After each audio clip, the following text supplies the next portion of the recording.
El fantasma de Canterville, de Oscar Wilde. Novela en 7 capítulos. Capítulo 4.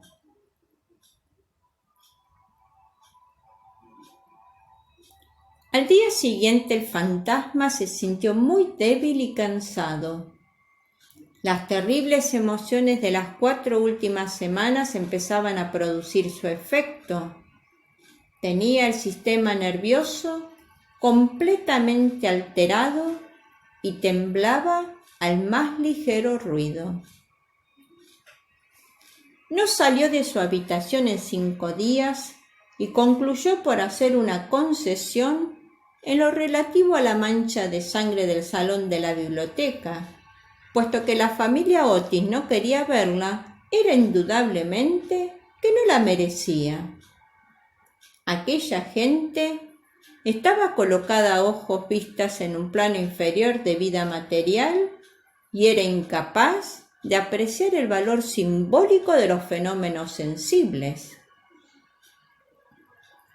La cuestión de las apariciones de fantasmas y el desenvolvimiento de los cuerpos astrales eran realmente para él una cosa muy distinta e indiscutiblemente fuera de su gobierno, pero por lo menos constituía para él un deber ineludible mostrarse en el corredor una vez a la semana y farfallar alguna gran ventana ojival el primero y el tercer miércoles de cada mes.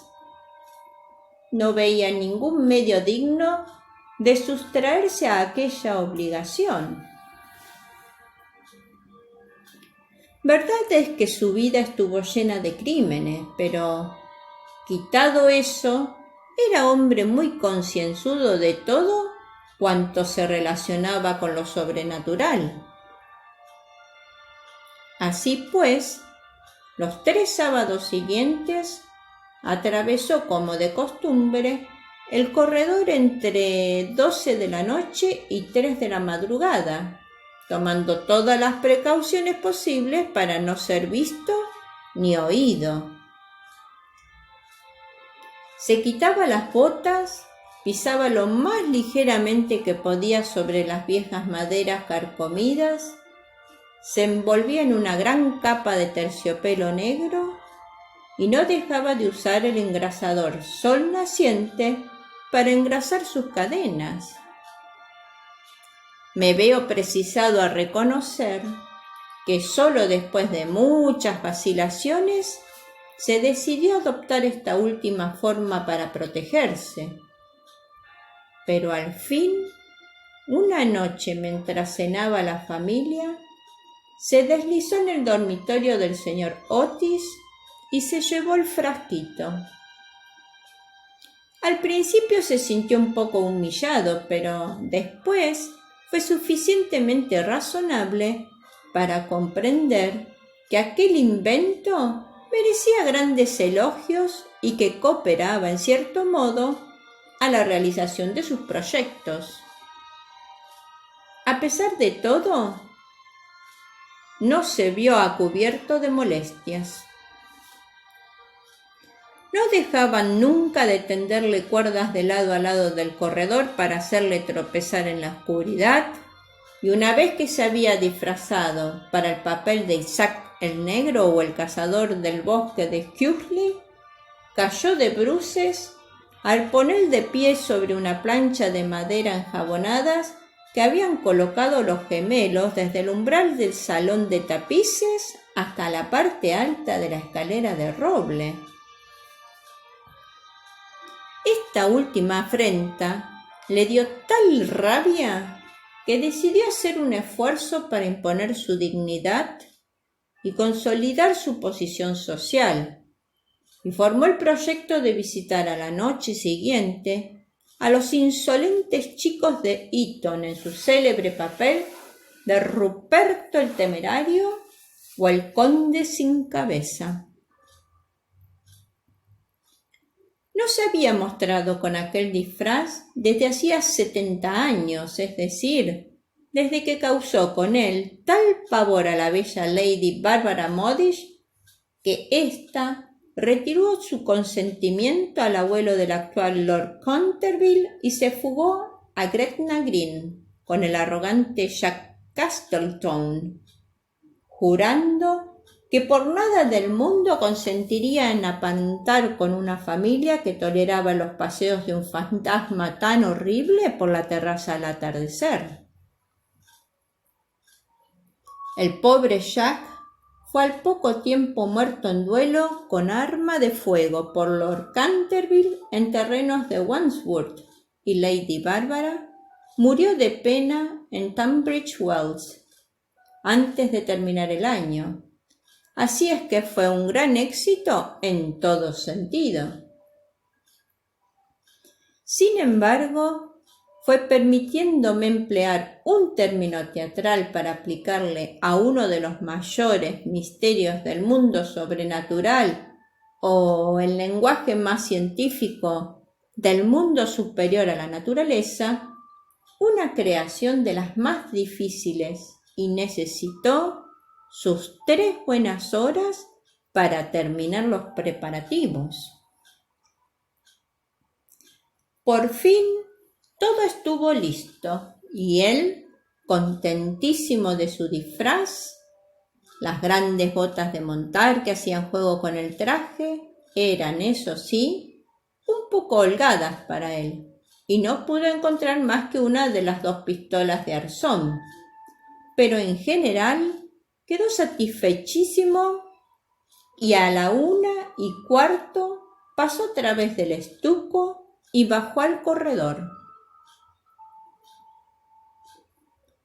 Cuando estuvo cerca de la habitación ocupada por los gemelos, y a la que se llamaba el dormitorio azul por el color de sus cortinajes, se encontró con la puerta entreabierta. Al fin de hacer una entrada efectista, la abrió de par en par con violencia, pero se le vino encima una jarra de agua que le empapó hasta los huesos, no dándole el hombro por unos milímetros. Al mismo tiempo oyó unas risas sofocadas que partían de la doble cama de dosel. Su sistema nervioso sufrió tal conmoción que regresó a su habitación a toda prisa y al día siguiente tuvo que permanecer en la cama con un fuerte catarro. El único consuelo que tuvo fue el de no haber llevado su cabeza sobre los hombros, pues de lo contrario, las consecuencias hubieran podido ser más graves. Desde entonces, renunció para siempre a espantar a aquella recia familia de americanos y se contentó, por regla general, con vagar por el corredor, en zapatillas de fieltro, envuelto el cuello en una gruesa bufanda por temor a las corrientes de aire y provisto de un pequeño arcabuz para el caso de que fuese atacado por los gemelos. Hasta el 19 de septiembre fue cuando recibió el golpe de gracia. Había bajado por la escalera hasta el espacioso hall, seguro de que en aquel sitio por lo menos nadie le iba a molestar, y se entretenía en hacer observaciones satíricas sobre las grandes fotografías del ministro de los Estados Unidos y de su mujer, hechas en casa por Saroni y que ahora ocupaban el lugar de los retratos de la familia Canterville. Iba vestido sencilla pero decentemente, con un largo sudario salpicado de moho de cementerio. Se había atado la quijada con una tira de tela amarilla y llevaba una linternita y un azadón de sepulturero. En una palabra, iba disfrazado de Jonás el desenterrador o el ladrón de cadáveres de Chesterban. Era una de sus creaciones más notables y de las que guardaban recuerdo con más motivo los Canterville, ya que fue la verdadera causa de su riña de Lord Rutherford, vecino suyo. Serían próximamente las 2:15 de la madrugada y a su juicio no se movía nadie en la casa. Pero cuando se dirigió tranquilamente hacia la biblioteca para ver lo que quedaba de la mancha de sangre, se abalanzaron hacia él desde un rincón sombrío 2 siluetas agitando locamente sus brazos sobre sus cabezas mientras gritaban a su oído: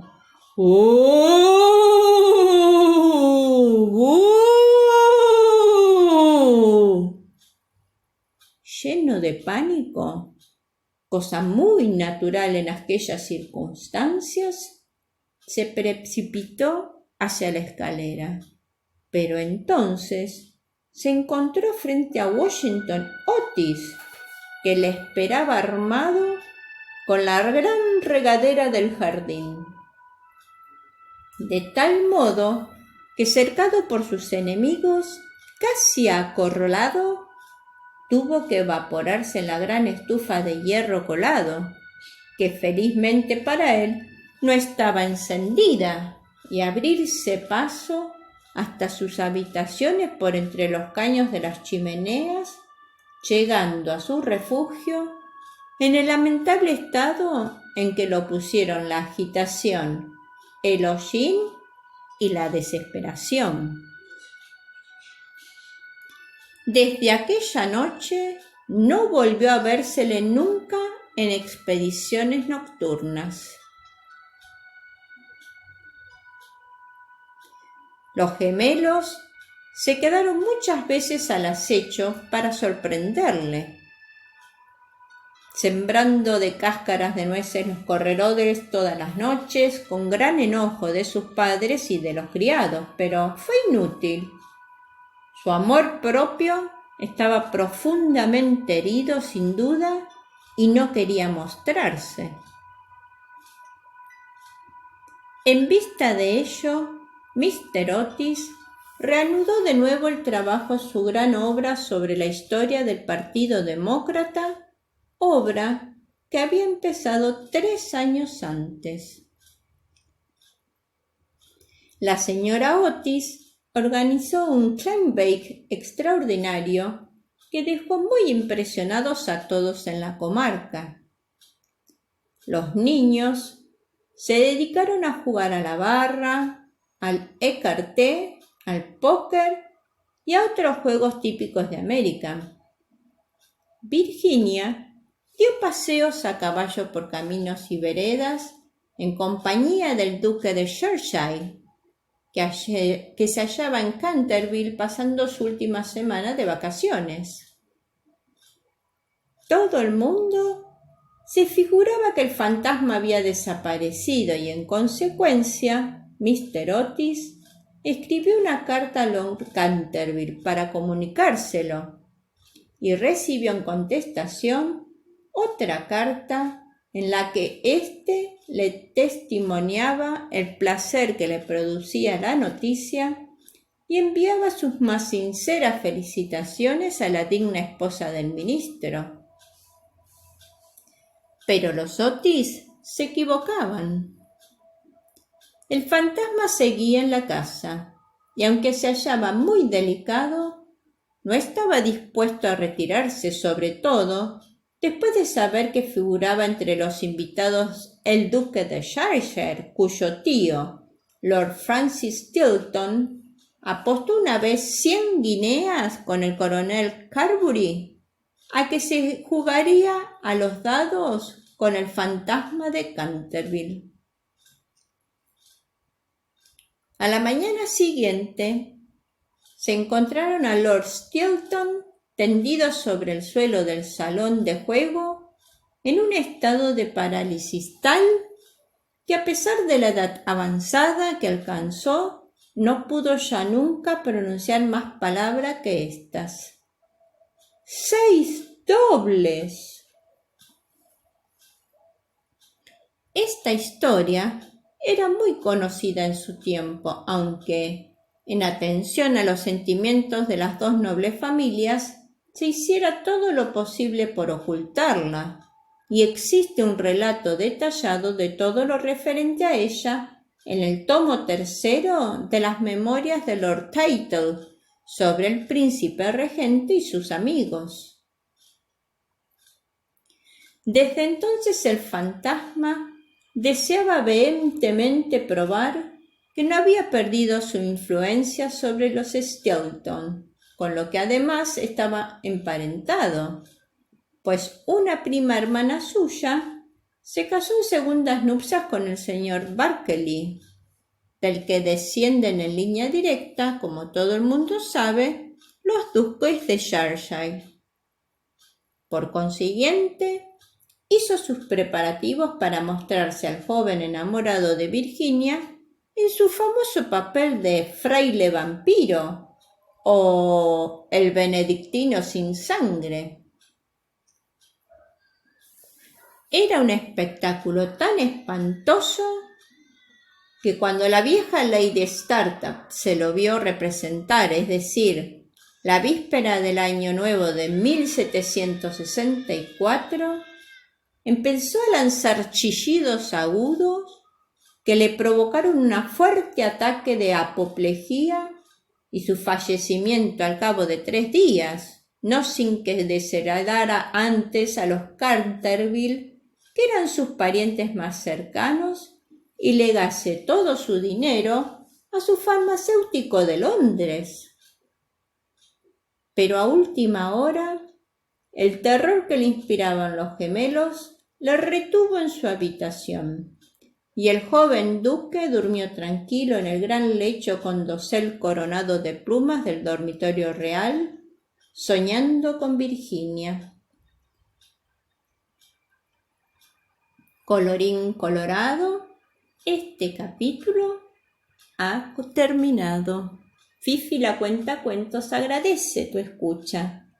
Anhela que el relato haya sido de tu agrado y te invita a su canal para poder continuarlo.